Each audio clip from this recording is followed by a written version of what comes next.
Stolas from Helluva Boss is in some deep shit. That's not even me being dramatic. Well, it might be a little dramatic, but still, let's back up a moment here. Why is Stolas in deep shit, you might ask? Well, to get to that, we need to talk about the episode itself. Psst. Psst. Hey, guess what? Guess. We are only 4 subs away from 1K. Please subscribe if you enjoy my content and haven't already. It would mean the world to me. At 1K subs, I will be taking a video suggestion and doing it for one of my next videos. Make sure to be commenting your ideas for a chance to be chosen. Now, back to the video. As many of you know, the newest episode of Helluva Boss recently dropped. As usual, I was ecstatic to get my grubby little hands on it and tear into it. Okay, just a warning, if it has been said, I can't remember how his name is pronounced, so please be patient and kind with me if I pronounce it wrong. The episode begins with Andrailphus. Andrailphus? I don't know. Having a wholesome conversation about how Stella is so happy that Stolas had his heart shattered. Notice the sarcasm. Whilst doing so, she mentioned to her brother that Stolas had been allowing Blitz to use his grimoire to allow him to go to Earth, which puts things into gear for the rest of the episode. Authorities show up and the crew begins to try to dispose of the evidence they have. Gotta say, Luna saving the picture of their first mission instead of burning it was very adorable. I'm glad that she's warming up to the others versus the beginning of the show. Maybe I'll have to do a video on her sometime. Anyway, with this bit going on, they end up getting caught and taken to court. The whole thing was pretty heartbreaking as Blitz finally showed his true colors as he convinced Satan, yes, Satan is there, to only punish him instead of his crew for his misdeeds. His crew wasn't to blame. Both Ozzy and Beazle tried to speak up for him, but were ultimately shut down, even getting comments from Ammon that everyone knew that they liked being with the lower class. Fizz had a small appearance as Satan began to broadcast it across the rings as he desperately texted Ozzy to stop him. Which is really funny because I love Ozzy so much, but we all know he can't do shit if Satan decides something goes. You sure did try though, Fizz. Anyway, the sentence for the crime was death, because it's not worth having a trial for a simple imp, is what their beliefs are. So, as Blitz is about to get the axe, he stares at his family. Everyone looks away except for Millie. Millie knows he needs this at this moment.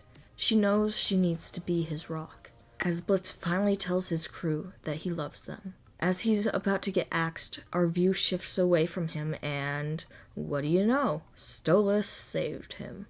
Forgive my sarcasm here, but as much as I love the show, it was a little hard to get super sad during this scene despite how well it was done. I guess it's because I knew he wouldn't die. Like, I knew they wouldn't kill him, and I knew Stolas was going to save him, so it really took away the stakes for me. That might just be a personal thing, though. Cue a really misplaced ass joke to this episode, as the rest of the episode is pretty serious, but they had to get that ass joke in there, you know? And Stolas is there blocking the axe. Stolas begins to sing. Lovely song, by the way. I fucking loved it. I will say, I'm kind of giggling about the end of the song because, like, not the Satan part, but the part before that, it's like, hello? Imagine you have somebody confessing a crime and that they did the crime, and suddenly the two just start singing about their love. Like, come on, that is not the place for this, guys. But, really good song. Satan's part 8, and the animation was absolutely gorgeous. Yes, you guys, I loved Visago too. Though I find it interesting how Satan just lets anyone talk and get up during his trial. I'd think he would be more controlling, but both Visago and Stella's brother do it. For example, Stella's brother is mighty chatty during this, and Satan just lets him yap. Even when suggesting things to do for Stolas' punishment, he just goes, yeah, that's fair, and gets on with it. I wonder if it's because he doesn't really care? Like, he's just there to show people that people can't fuck with his rules? I'm not sure. Anyway, as Blitz gets dragged away begging for Stolas not to go through with it, to use his powers, the door gets slammed in his face and he's left without a way to know if Stolas is okay. Now, this begins to tie in with why I think the punishment Stolas got could be much worse than he thought death itself would have been. With death, he could have escaped.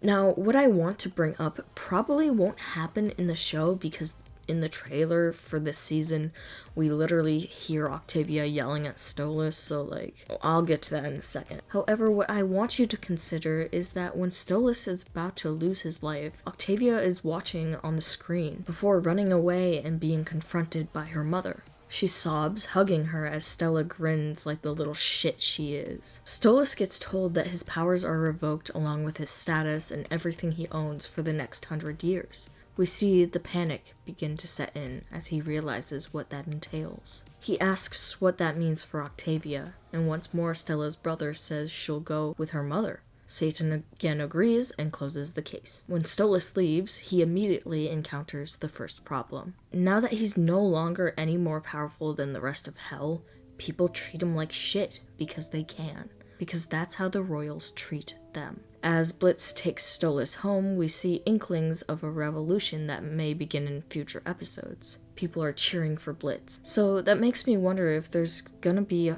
fight for their rights. I would assume that this is where it's going, but when they get back to Blitz's place, Luna hugs her dad, and we see Stolas watch this with an increasingly horrified expression strewn across his face. This is where the real punishment begins, and how it's so much worse than it may seem on the surface. Now, I want you to think, did Octavia ever see that her dad was okay? Did she ever see that he was spared? I'm a little nervous that Stella might use this as a chance to keep Octavia far, far away from Stolas.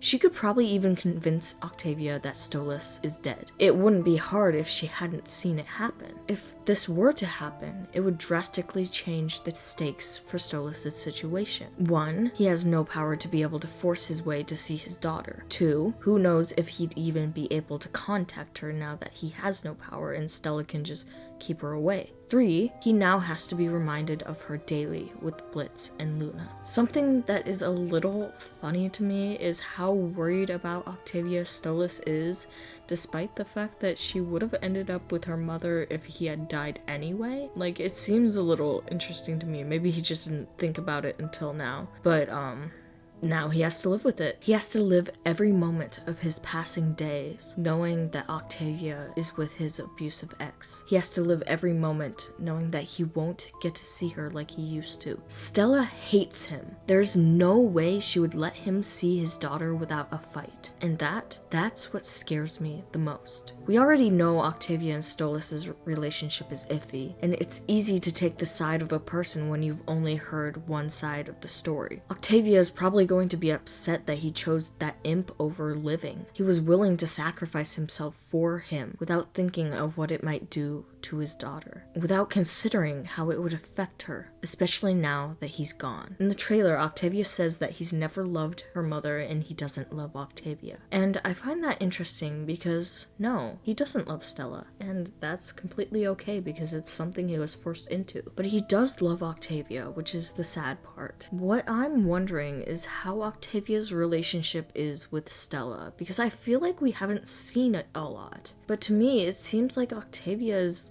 kind of on Stella's side in some aspects. And it kind of seems like she's close to her mom without us really understanding why. I know it's because they're mother and daughter, but we've never seen them really interact. So I'm wondering how Stella treats her versus how she treated Stolas. I'm curious to see how the next episode plays out.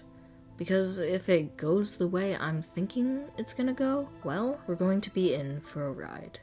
Thank you guys so much for watching. Please remember to like and subscribe. Now, this episode caught me in the middle of Thanksgiving break when I was with my family. For shame, Vivzy, for shame. All jokes aside, this was a pretty solid episode. Maybe a little rushed, but as long as we don't get another Millard episode, I'm not complaining. Now, once again, we are only 4 subs away from 1K. Please subscribe if you enjoy my content and haven't already. It would mean the world to me. Also, I will be doing a special video request for 1K, so make sure to be leaving suggestions in the comments below. Once again, thank you all so much for watching. Please remember to like and subscribe. And as always, I will see you all next time.